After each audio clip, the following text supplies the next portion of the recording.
रातों रात भाग चमका सकते हैं आप मेरे बताए हुए 7 कामों को आजमाकर और कर कर। ज्योतिष शास्त्र के अनुसार कई ऐसे उपाय बताए गए हैं जिनसे आप रातों रात भाग्य चमका सकते हैं। दोस्तों नमस्कार, स्वागत है आपका अपने YouTube चैनल शुभ वास्तु ज्ञान में। ज्योतिष शास्त्र के अनुसार कई उपाय बताए गए हैं जो हम आज आपको बताने वाले हैं। इन उपायों को करके आप अपनी समस्याओं से छुटकारा पा सकते हैं और अपने जीवन में आगे बढ़ सकते हैं। जी हाँ दोस्तों, आपकी सभी समस्याओं का निवारण हो सकता है इन 7 उपायों को करके। हर व्यक्ति के जीवन में कभी अच्छा वक्त आता है तो कभी बुरा वक्त आता है, समय आता जाता रहता है। जब भी कभी किसी व्यक्ति का बुरा समय आता है तो वह हर प्रकार के पैतरों को अपनाता है। बुरे समय में व्यक्ति को भगवान का सहारा रहता है और वो भगवान को याद करता है। अपने बुरे समय में व्यक्ति बस यही चाहता है कि किसी तरह उसका बुरा समय टल जाए। वह चाहता है कि ऐसे समय में कोई वह ऐसा उपाय करे, ऐसा कोई टुटका करे या फिर उसको कोई ऐसा उपाय बता दे जिससे उसका ये बुरा समय टल जाए और उसका अच्छा समय आ जाए। वह चाहता है कि ऐसे समय में कोई ऐसा उपाय टोटका बताए जिससे उसका ये बुरा प्रभाव कम हो जाए। लेकिन क्या आपको पता है कि कई बार लोगों का भाग्य भी उसका साथ नहीं देता है, उनका भाग्य दुर्भाग्य में बदल जाता है, जिससे कि उन्हें कई तरह की परेशानियों का सामना करना पड़ता है।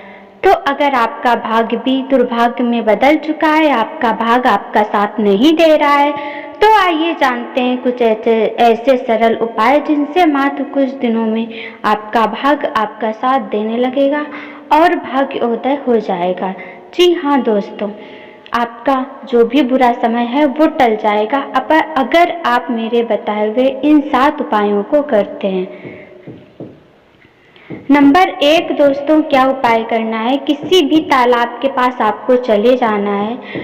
झील या नदी में मछलियों के समीप जाकर उनको आटे की गोलियां, छोटी छोटी आटे की गोलियां बनाकर जरूर खिलाएं, जिससे माँ लक्ष्मी को प्रसन्न करने का यह बहुत ही अचूक उपाय होता है। और जो मछली होती वह शुभ मानी जाती है, इसलिए अधिकतर नदी के तालाब के किनारे आपको जाना है, छोटी छोटी आटे की लोइयां गोलियां बना लेनी है और वो मछलियों को खिलानी है। यह अगर आप नियमित रूप से करते हैं तो कुछ ही दिनों में आपकी किस्मत चमक जाएगी। नंबर 2 पे है दोस्तों, सबसे पहले आप जब सुबह उठते हैं तो दोनों हथेलियों को कुछ क्षण देखते रहना है।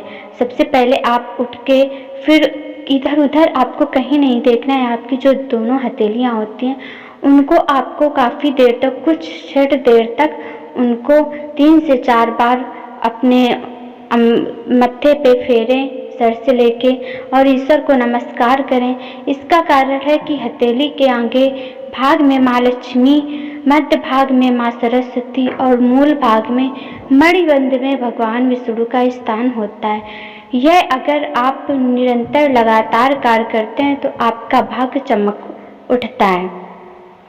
तीसरा उपाय आपको क्या करना है?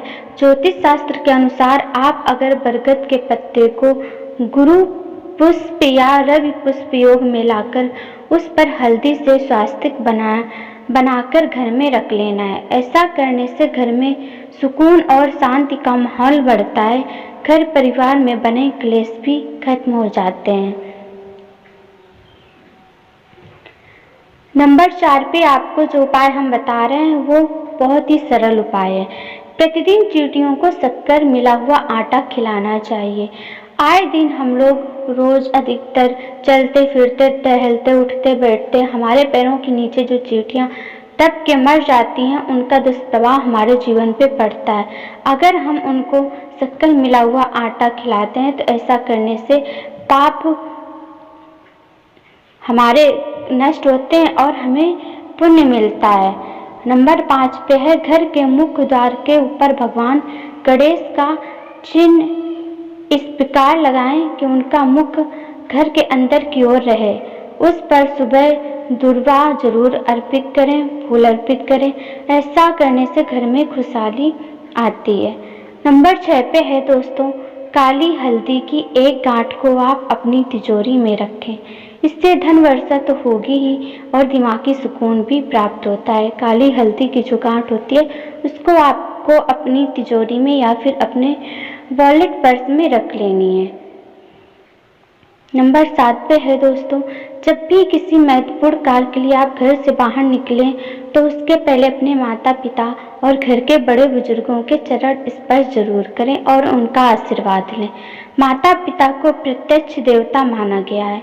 ऐसा करने से सभी विपरीत ग्रह अनुकूल हो जाते हैं और शुभ फल प्रदान करते हैं। दोस्तों, मैंने जो ये आपको उपाय बताए ये बहुत ही सरल और प्रभावशाली उपाय हैं। इनको आप करके अपने जीवन में बदलाव ला सकते हैं और अपने जीवन में खुशहाली ला सकते हैं। ये बहुत ही सरल उपाय हैं।